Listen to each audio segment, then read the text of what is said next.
Ես այս փուլում միայն հարցադրումներ կհնչեցնեմ, հետո հիմնական կարծիքներն արդեն ելույթի տեսքով կլինեն, չէ՞։ Սահմանադրություն հոդված 29. Խտրականությունը կախված սեռից, ռասայից, մաշկի գույնից, էթնիկ կամ սոցիալական ծագումից, գենետիկական հատկանիշներից, փոքրամասնությանը, պատկանելությունից, գույքային վիճակից, ծննդից, հաշմանդամությունից, տարիքից կամ անձնական կամ սոցիալական բնույթի այլ հանգամանքներից արգելվում է։ Սահմանադրության մեջ ամրագրված դրույթը փաստացի ոտնահարվում է, եթե ընդունվի սույն նախագիծը։ Այսինքն, եթե բոլորը օրենքի առջև հավասար պետք է լինեն, այս դեպքում սոցիալական կարգավիճակից ելնելով արձանագրվում է անհավասարությունը, որովհետև այն մարդիկ, ովքեր սոցիալական ավելի բարձր դիրք ունեն հասարակության մեջ, կարող են չգնալ բանական, գնալ 1 ամսով, 4 ամսով ավելի ճշգրիտ կլինի նման ձևակերպումը, իսկ նրանք, ովքեր սոցիալական ավելի խոցելի խավին են պատկանում, նրանք պարզապես ստիպված են լինելու, այս դեպքում այդ բառը ճիշտ կլինի օգտագործել, գնալ բանակ։ Սահմանադրական այս դրույթի անհաղթահարելությունը ո՞նց պետք է արվի, եթե ձեր օրենքը ընդունվում է։ Օպերատորներ ուշադիր լսեք։ Ես 3 հարց ունեմ, կարծում եմ մեկ սենց հերթականությամբ գնամ։ Շատ լավ, շնորհակալ եմ Տիկին Գրիգորյան կարևոր հարցի համար։ Նշեմ, որ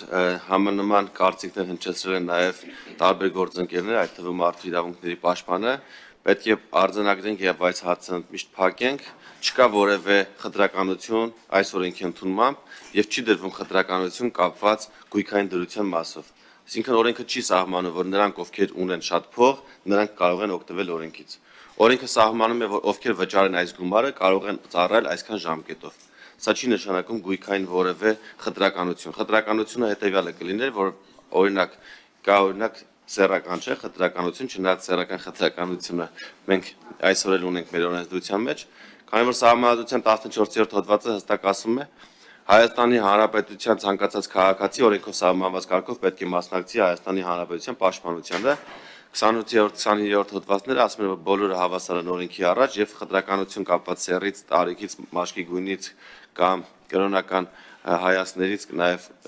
գույքային դրությունից չի կարող դրվել։ Բայց մենք, երբ գնում ենք եւ նայում ենք պարտադիր զինվորական ծառայության մասին օրենքը, տեսնում ենք, որ Հայաստանի Հանրապետության պարտադիր զինվորական ծառայության ենթակային 18-ից 27 տարեկան արական սեռի քաղաքացիները եւ կանանց մասով բան չկա գրած,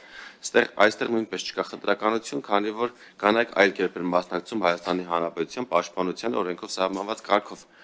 Եվ որևէ խտրականություն օրենքը չի սահմանում ոչ իգական սեռի քաղաքացիների, ոչ արական սեռի քաղաքացիների համար եւ ոչ էլ գույքային դրությամբ, քանի որ ինչպես արդեն նշեցի սկզբից, մեկ անգամ եւս կրկնեմ, օրենքը չի սահմանում, որ ովքեր ունեն այսինչ գույքային իրավիճակը միայն իրենք կարող են օգտվել օրենքից։ Օրենքը սահմանում է, որ բոլորը կարող են օգտվել օրենքից, ովքեր կվճարեն սահմանված վճարները։ Եվ նաեւ երբ նայում եք արդեն այս բանի գործող 27-ից 37 տարեկան քաղաքացիների մասին օրենքը, որը շատ հաջող կիրառվում է, տեսնում ենք, որ մեր քաղաքացիները օգտվում են եւ այս օրենքը չի վիճակվել սահմանադրական դատարանում եւ հակասահմանադրական որևէ տար բնականաբար չի կարող լինել։ Սա այս օրենքը այն մյուս օրենքի շարունակական տրամաբանությունն է։ Մենք ինչ ենք առաջարկում։ Մեր այն քաղաքացիները, ովքեր 26, 23, 25 տարեկան են եւ գտնվում են հետախուզման մեջ, նշենք, որ հետախուզման մեջ գտնվող քաղաքացիների թիվը մի քանի հազար է,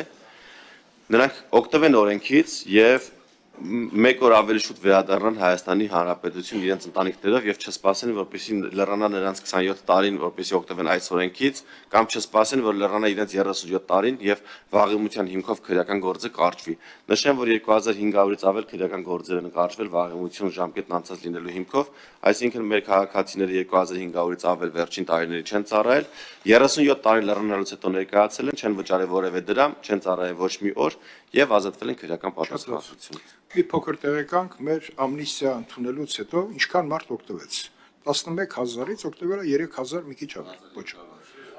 1000 ավելի վատ։ Այսինքն մենք տվել ենք հնարավորություն, մեկը չեն եկել։ Հիմա փողը դրեցինք այդտեղ, բայց նախկինում էսի հնարավորություն էլ ա եղել։ 27 տարին լրացածը, եթե գար, գործը կարճվում էր, անմիջապես аэроպորտից իրան տանում են, մի քանի օր գործը կարճվում էր եւ վերջ։ Հիմա փողը դրել ենք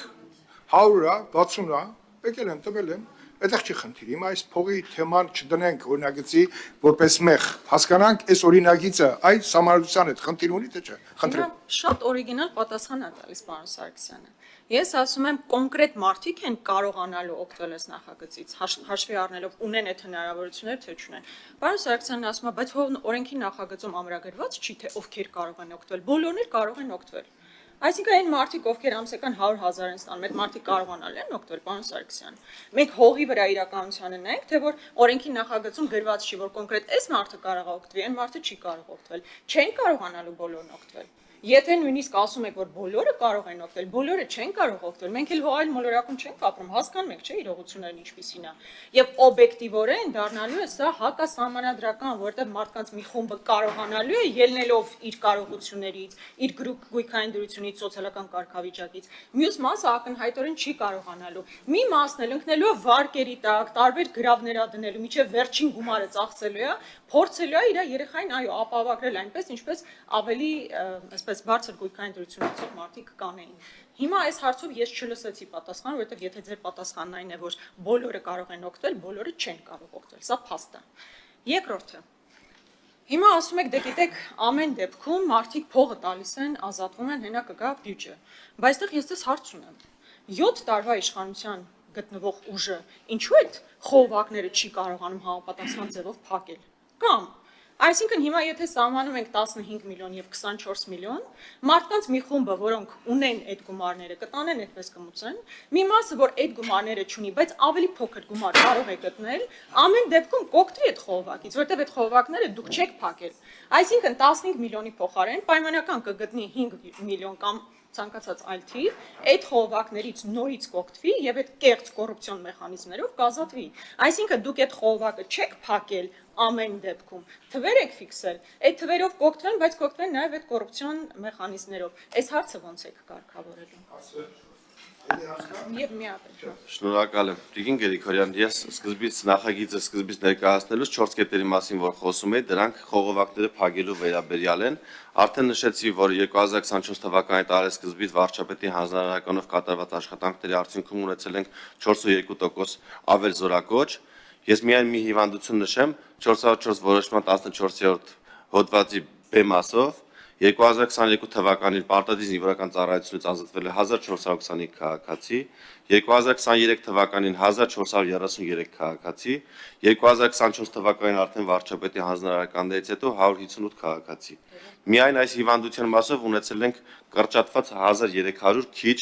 ազատվող։ Այո։ Ու այլ հիվանդություններ կան առաջի հոդվածով էլ օրինակ մտավոր հետամնացության մասով 2023 թվականին 500-ից ավել քաղաքացի ազատվել մտավոր հետամնացության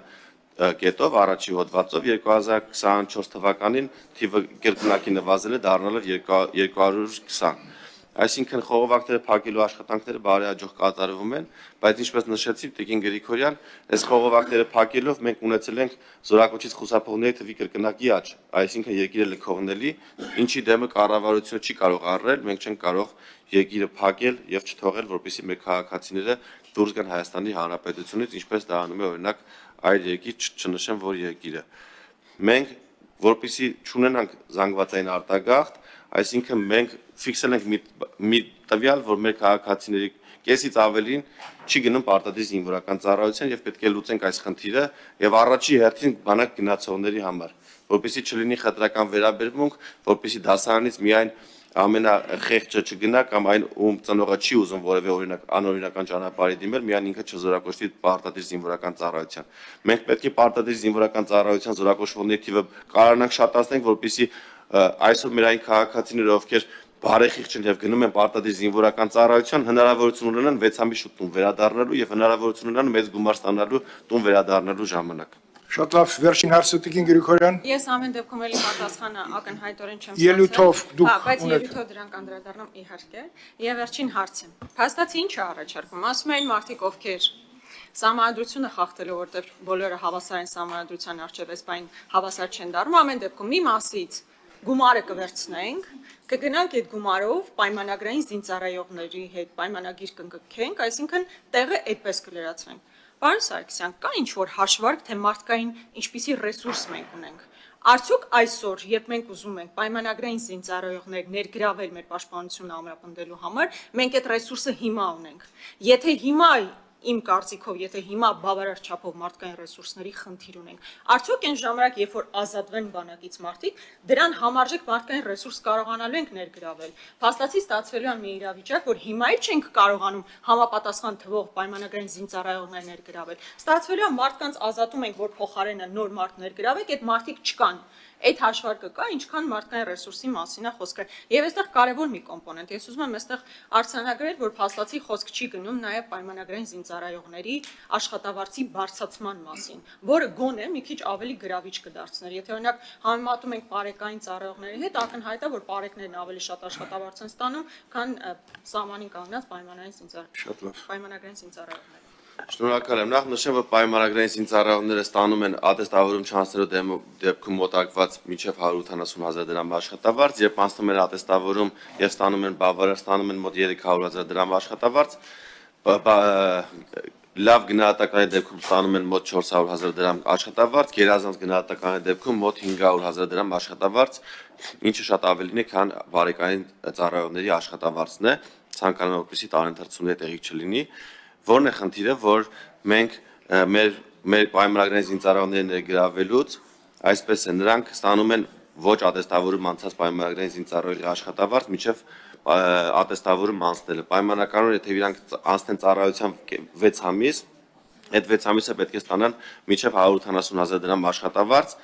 միայն ատեստավորում անցնելուց հետո նրանց աշխատավարձը կբարձրանա եւ հետաշվարձը կլինի։ Բազային աշխատավարձի մասով այս բանը չեմ ուզում թիվ նշեմ, մեկ այլ թիվ եմ ուզում նշեմ, որ մենք ունենք այսօր պայմանագրային զինվորական ծառայության տարիքի, այն է 18-ից 45 տարեկան,